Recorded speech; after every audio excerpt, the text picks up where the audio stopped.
Shigoto. Bye. Have to daycare. No.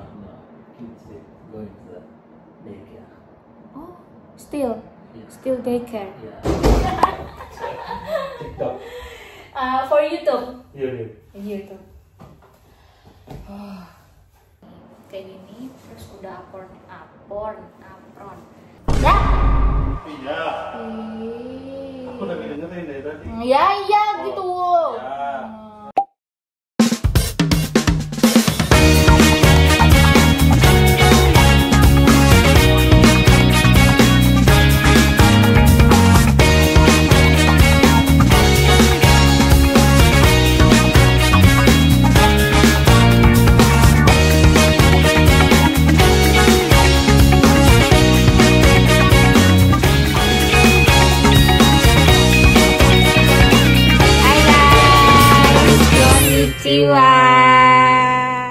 Hai guys, konnichiwa.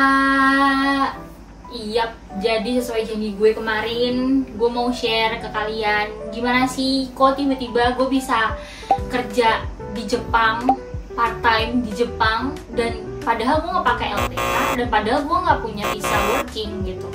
Nah, gue juga mau share ke kalian gimana caranya biar teman-teman yang misal ada di Jepang dan masih senggang gitu ya dan pengen baito atau part time di Jepang, itu gimana caranya. Gue bakal share hari ini dan gue juga mau cerita sedikit-sedikit gimana pengalaman gue, experience gue nih selama bekerja di Jepang gitu ya.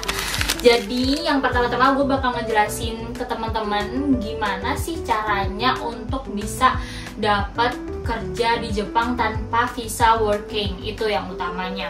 Nah, diingat bahwa gue tuh datang ke Jepang itu bulan April ya teman-teman. Tapi sebelumnya sebenarnya gue udah pernah datang ke Jepang itu di bulan Oktober sampai Januari, tapi masih pakai visa family, jadi pakai visa kunjungan kayak gitu. Nah, terus abis itu Januari gue pulang, akhirnya gue berangkat lagi April karena gue udah ngurus visa untuk bisa tinggal di sini bareng suami gue.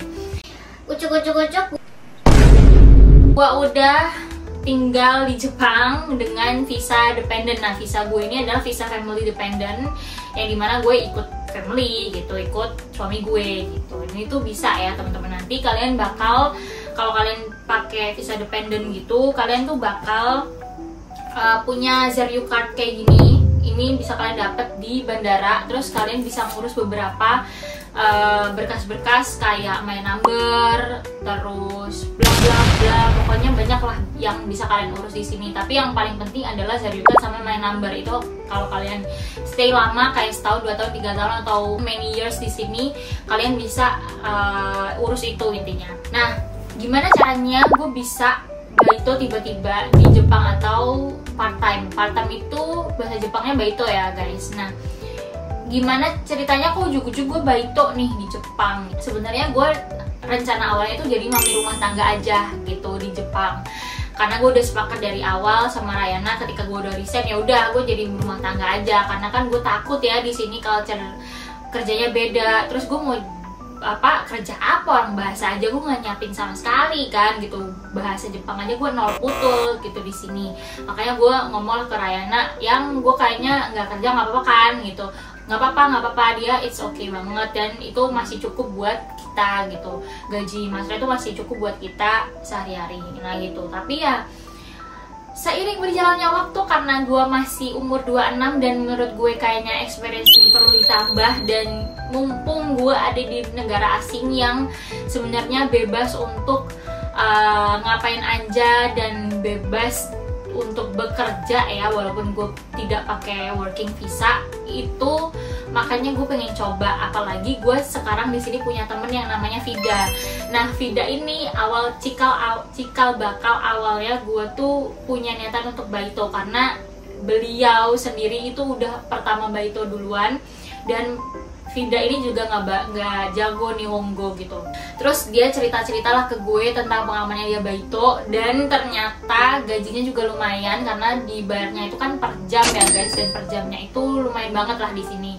Akhirnya gue tertarik karena gue kayak dapet dukungan moral gitu dari sesama warga Indonesia yang ikut suami di Jepang dan Nihongo wakarimaseng atau Nihongo tuh nggak paham gitu loh. Akhirnya si Vida ini kasih tau lah ke gue gimana caranya untuk bisa baito di Jepang. Nah kalau kalian pengen tahu kayak penjelasan Vida gimana bisa baito, kalian bisa cek di tweetsnya dia udah pernah buat tweet ya buat kayak bukan artikel, kayak postingan di tweet gitu yang kalian bisa baca di sana gitu. Dan tapi sebenarnya sama sih experience gue sama Vida untuk pertama kali cari kayak baito itu sebenarnya sama, tapi emang ada beberapa yang beda gitu ya teman-teman. Kalau versi gue, kalau teman-teman di sini ikut suami gitu ya kayak gue, jadi dependent family visa. Nah teman-teman itu bisa pertama banget awal caranya kalian tuh harus perlu yang namanya stempel di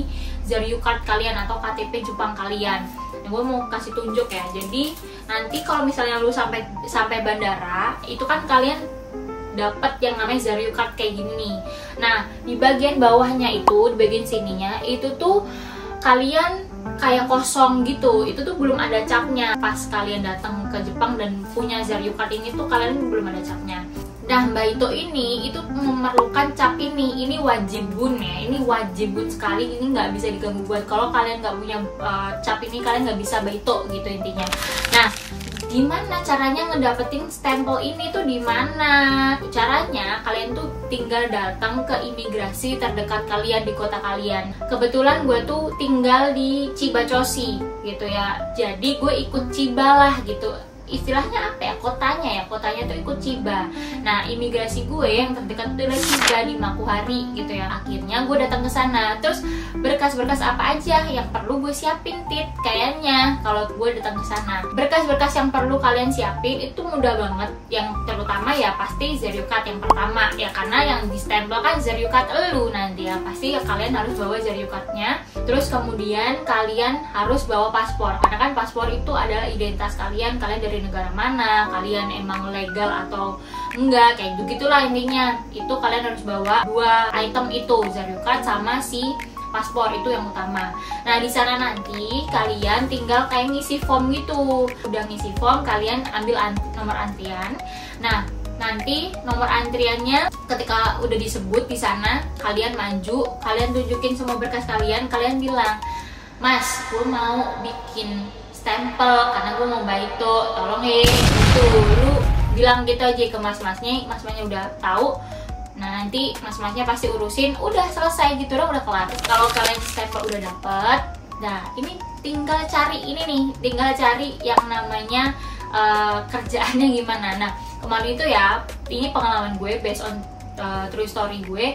Nah gue tuh kemarin itu cari kerja dulu baru cari stempel kayak gitu. Kalau gue tuh emang agak salah jalur ya guys. Gue tuh lebih awal cari kerja dulu, terus habis itu ketika gue udah cari kerjanya gue baru cari stempel ini gitu. Tapi mendingan kata gue kalian urusin si stempelnya dulu baru cari kerja. Idealnya sih kayak gitu ya, biar kalian kayak ya terstruktur aja jalan kerjanya gitu, jangan kayak gue. Nah oke, lanjut, singkat cerita gue udah dapet stempelnya. Nah sebenarnya gue tuh rentang kerjanya, nyari kerja ke kerja itu cepet banget guys, literally cepet banget. Jadi gue tuh kan April landing nih di Jepang, Agustus gue udah mulai kerja. Alhamdulillah tuh secepat itu gitu, gue punya kerja dan dapat kerja di Jepang gitu. Caranya gimana Tit? Nah gini, jadi kemarin ketika gue udah siap, gue merasa udah siap untuk oke deh gue kerja deh, yang gue ngomong ke Rayana bahwa gue mau kerja. Akhirnya dia bersemangat nih cariin gue loker. Nah loker itu bisa kalian dapat pertama dari mulut ke mulut, dari relasi ya. Terus dari portal job, kayak kalau di Indonesia tuh kayak LinkedIn mungkin kan, atau enggak kayak Indeed Job kayak gitu-gitu.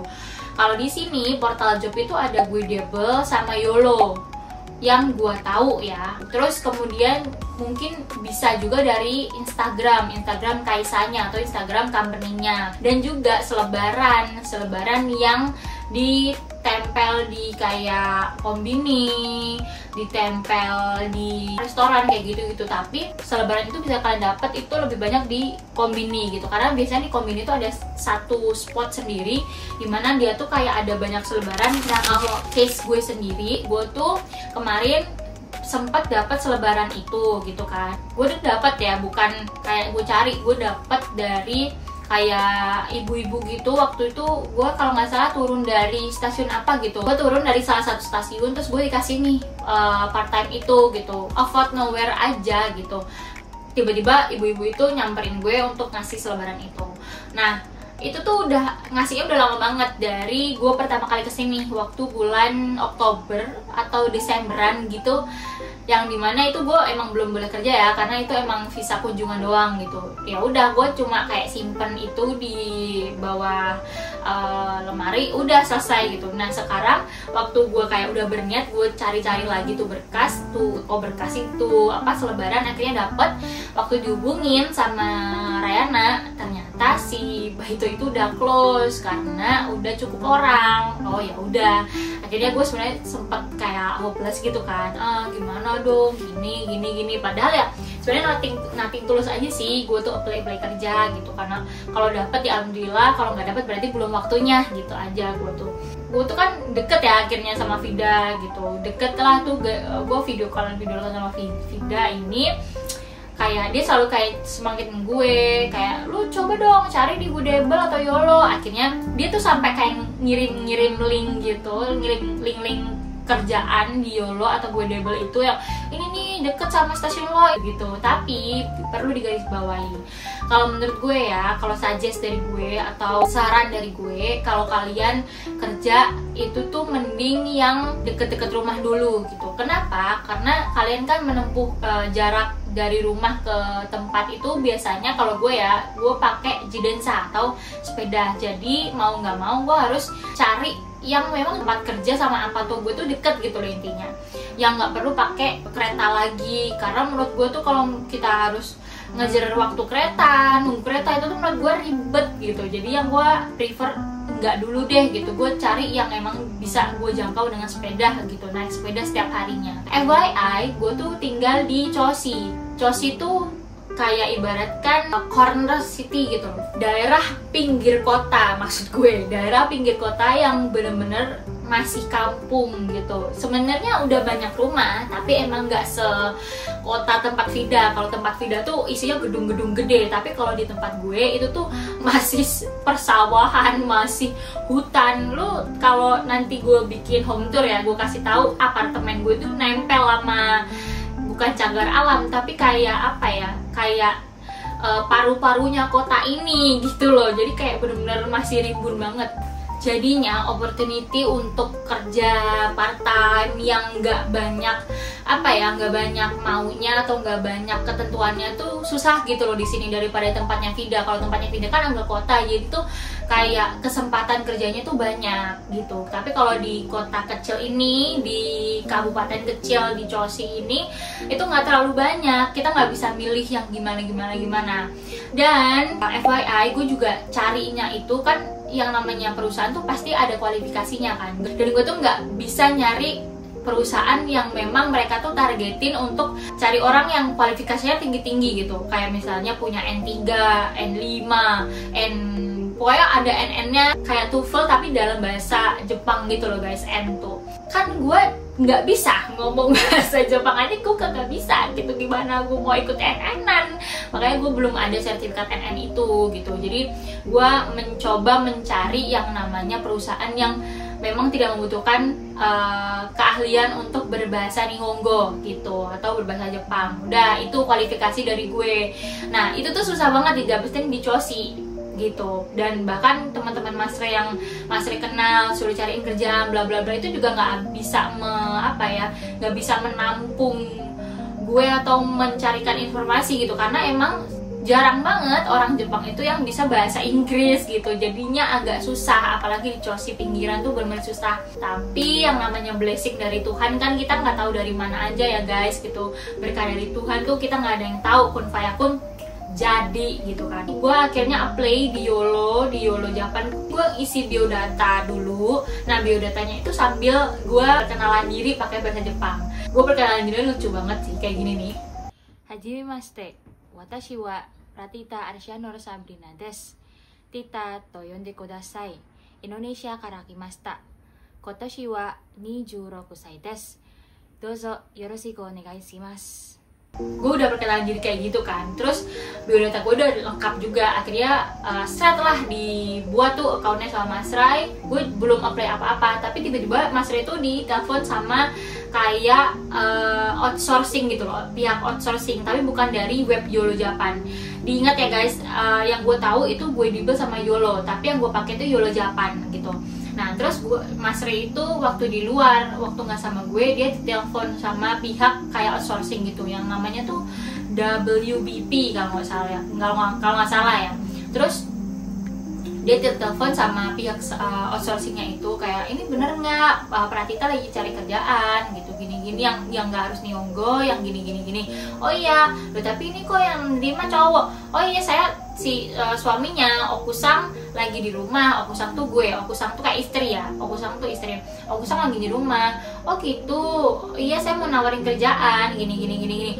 Gue sebenarnya waktu dikabarin udah yang apa ya, mau melamar gitu ya ceritanya, mau melamar gue untuk bekerja tuh kayak kok skeptis ya gue gitu, tapi ya bismillahirrahmanirrahim aja gitu. Terus Mas Ray pulang, dia ngomong kayak, ini tadi aku waktu bikin janji gitu sama orang outsourcingnya ini buat bisa video call nih sama kamu Cin gitu. Mas Ray bilang kayak gitu ke aku, karena si outsourcingnya ini, pihak ketiganya ini tuh pengen lihat kamu emang bener nggak kamu yang apply kayak gitu. Oh iya nggak apa-apa. Nah pas mau video call itu tuh beliaunya tidak menyarankan gue untuk ganti baju, jadi gue bener-bener pas video call sama si outsourcingnya itu lagi pakai daster. Literally gue pakai daster, gue udah bilang gue izin dulu ya, gue mau ganti. Nggak usah, gue nggak mau ngapa-ngapain, lu pakai daster juga nggak apa-apa, dia bilang gitu. Oh oke. Itu tuh jangka waktunya 2 hari setelah gue apply si YOLO itu tadi. Gue akhirnya bukan mindset tapi perkenalan disu kayak hajimemashite, watashi wa Pratita Arsyanur Sabrina desu, bla tadi udah gue persis yang udah gue gue cantumin. Terus dia bilang, iya, dia jelasin lah sedikit tentang kayak perusahaan yang mau melamar gue gitu, mau melamar gue menjadi karyawannya ya maksudnya. Dia bilang kayak, iya ini ada di Choshi yang tinggal terlalu jauh sama apartemen kamu, dan bisa dijangkau pakai bis atau sepeda kalau kamu yang pakai sepeda gitu kan. Terus perusahaan ini tuh bergerak dalam bidang packing ikan. Nanti kerjaannya juga nggak terlalu sulit kok. Nanti kamu bisa milih 3 hari atau 4 hari kerja. Oh ya FYI, gue mau kasih tahu kalau misalnya kalian itu apply Baito, nah itu tuh ada ketentuan kerjanya juga guys. Kalau Baito itu kalian nggak bisa mengambil terlalu banyak waktu untuk bekerja karena ada batasan waktunya. Kalau untuk Baito itu 28 jam per minggu ya, which is gue tuh ngambil kerja sekarang tuh 3 hari, Senin, Selasa, Rabu, itu sehari kerja itu 8 jam, selebihnya gue libur. Jadi gue cuma 3 hari kerja dalam seminggu. Jadi kan kamu bisa milih lah nanti jamnya, mau hari sama jamnya mau gimana gitu. Terus perusahaannya ini cuma ngepacking ikan sama ngepacking plastik. Nah ya udah, bayangan gue, oh perusahaannya besar banget gitu kan, karena Choshi itu juga deket sama laut gitu.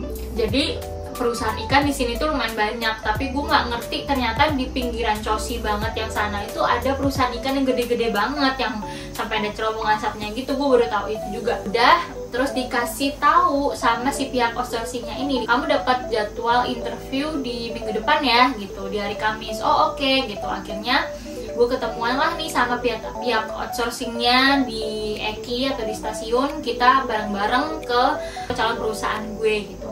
Selama perjalanan menuju ke Kaisa gue itu kan pakai ini ya, pakai bis nih kan, gini tuh udah pabrik gede gitu. Nah gue mikir, oh berarti bayangan gue becek-becekan, packing ikan, pakai sepatu boot gitu-gitu kan. Sampai ke Kaisa gue atau sampai ke company gue, ternyata bayangan gue itu bubar buyar. Jadi perusahaan gue itu adalah kayak pusat oleh-oleh makanan khas daerah situ gitu. Jadi itu kayak company family gitu, family company gitu loh, yang dimana karyawannya itu dikit. Terus si outsourcingnya itu kan kemarin ngomong kan, waktu wawancara juga ngomong ke gue, di sana tuh cuma ada kayak orang asingnya tuh ada orang Bangladesh, orang Filipina, orang bla bla bla, mana lah banyak gitu kan, tapi Indonesianya cuma kamu doang gitu. Oh, gue tambah seneng kalau nggak ada Indonesianya tuh, gue tambah seneng, gue nggak terlalu was-was gitu kan. Terus sampai sana ownernya langsung yang nyambut, namanya Mako-san sama Akira-san. Gue baik banget, gue kesan pertama gue itu kayak bener-bener nice banget orangnya, senyum dan bener-bener, gue kan emang gredek ya, orang pertama kali gue nggak bisa, pertama kali datang untuk kerja lagi, gue nggak ada bayangan sebelumnya untuk kerja, akhirnya gue memberikan diri untuk kerja, nggak bisa bahasanya pula ya kan, terus tempatnya asing juga buat gue nggak pernah ke daerah sana gitu ya, gue kaku, nge-freeze gue, terus keringetan parah, intinya udah kayak orang matung lah gitu. Oh, kamu relax aja gitu, kamu relax aja, santai aja, nggak apa-apa gitu, nggak usah tegang, digituin sama Mako-san sama Akira-san gitu, yang itu ownernya ya guys. Terus Mako-sannya tuh tanya ke Mas Rai, ini mau pakai bahasa Nihongo atau pakai bahasa Inggris? Di situ gue langsung blessing, gue ngerasa blessing banget dari Tuhan Yang Maha Esa, kan bahasa Inggris please. Wah, ternyata owner itu bisa bahasa Inggris guys. Ya alhamdulillah banget kata gue. Terus mereka juga bilang di sini cuma ada 6 karyawan, 2 itu udah termasuk saya sama suami saya, kan suami istri yang punya. Jadi yang orang asing ya Tita-san sama si Sumeda-san dari Sri Lanka, itu doang. Yang lainnya itu orang Jepang.